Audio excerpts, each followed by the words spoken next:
Kembali lagi di channel YTI. Di video kali ini kita akan mempelajari mengenai turunan.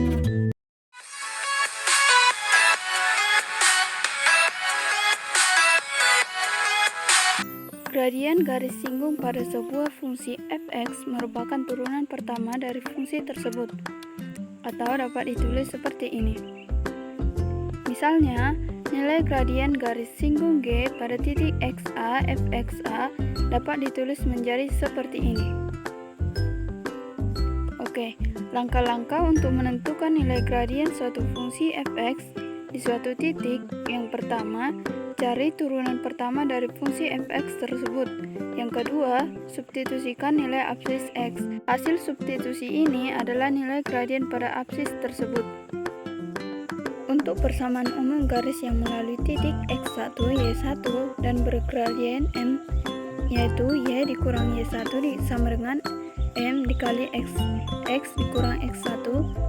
Misalkan, garis G menyinggung kurva y sama dengan fx di titik xa fxa, maka persamaan garis singgung G adalah y dikurang fxa sama dengan m dikali x dikurang xa, dan dapat digambarkan seperti ini. Langkah-langkah membuat persamaan garis singgung tersebut. Yang pertama, tentukan gradien garis singgung di absis yang diketahui. Yang kedua, tentukan koordinat titik singgungnya. Yang ketiga, substitusikan gradien dan titik singgung ke persamaan umum garis, yaitu y dikurang y1 sama dengan m dikali x dikurang x1. Untuk fungsi naik dan fungsi turun dari grafik tersebut adalah jika suatu fungsi fx dikatakan naik, jika x-nya makin besar maka nilai fungsi fx-nya naik, dan syarat fungsi fx-nya naik adalah f aksen x-nya lebih besar dari 0. Nah, untuk suatu fungsi fx dikatakan turun, jika x-nya semakin besar maka nilai fungsi fx-nya semakin kecil. Nah, syarat fungsi fx turun adalah f aksen x lebih kecil dari 0. Stasioner adalah titik di mana sebuah fungsi yang tidak naik atau tidak turun. Syarat fungsi fx stasioner adalah f aksen x-nya sama dengan 0. Untuk nilai maksimumnya adalah nilai fungsi tertinggi pada suatu fungsi tersebut. Dan untuk nilai minimumnya adalah nilai fungsi terendah pada suatu fungsi. Untuk itu, nilai maksimum atau minimum terbagi atas dua kondisi. Yang pertama, nilai maksimum atau minimum global. Nilai maksimum dan minimum global ini terjadi ketika domain fungsi tidak dibatasi. Yang kedua, nilai maksimum atau minimum lokal.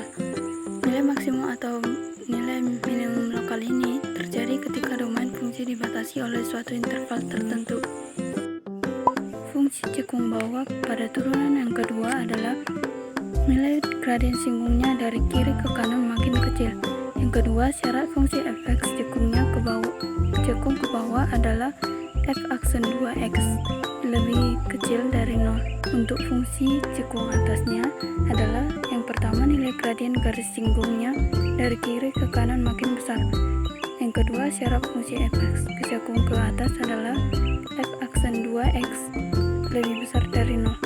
Nah, untuk titik beloknya adalah titik di mana terjadi perubahan cekungan.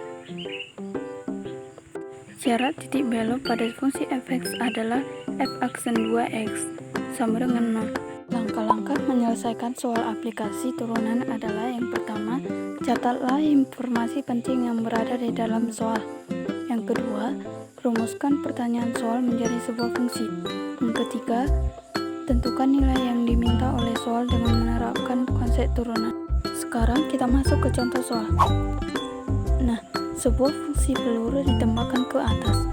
Jika tinggi peluru adalah h meter, hubungan tinggi peluru setelah 1 detik dirumuskan dengan ht sama dengan 120t dikurang 5t kuadrat. Maka tinggi maksimum yang dicapai peluru tersebut adalah berapa meter? Nah, yang pertama, catatlah informasi penting yang berada di dalam soal, yaitu h sama dengan tinggi peluru, t sama dengan waktu, dan HT adalah sama dengan 120T dikurang 5T kuadrat. Yang ditanyakan tinggi maksimum atau H max atau maksimum yang dicapai oleh peluru. Yang kedua, rumuskan pertanyaan soal mencari sebuah fungsi dan digambarkan seperti ini.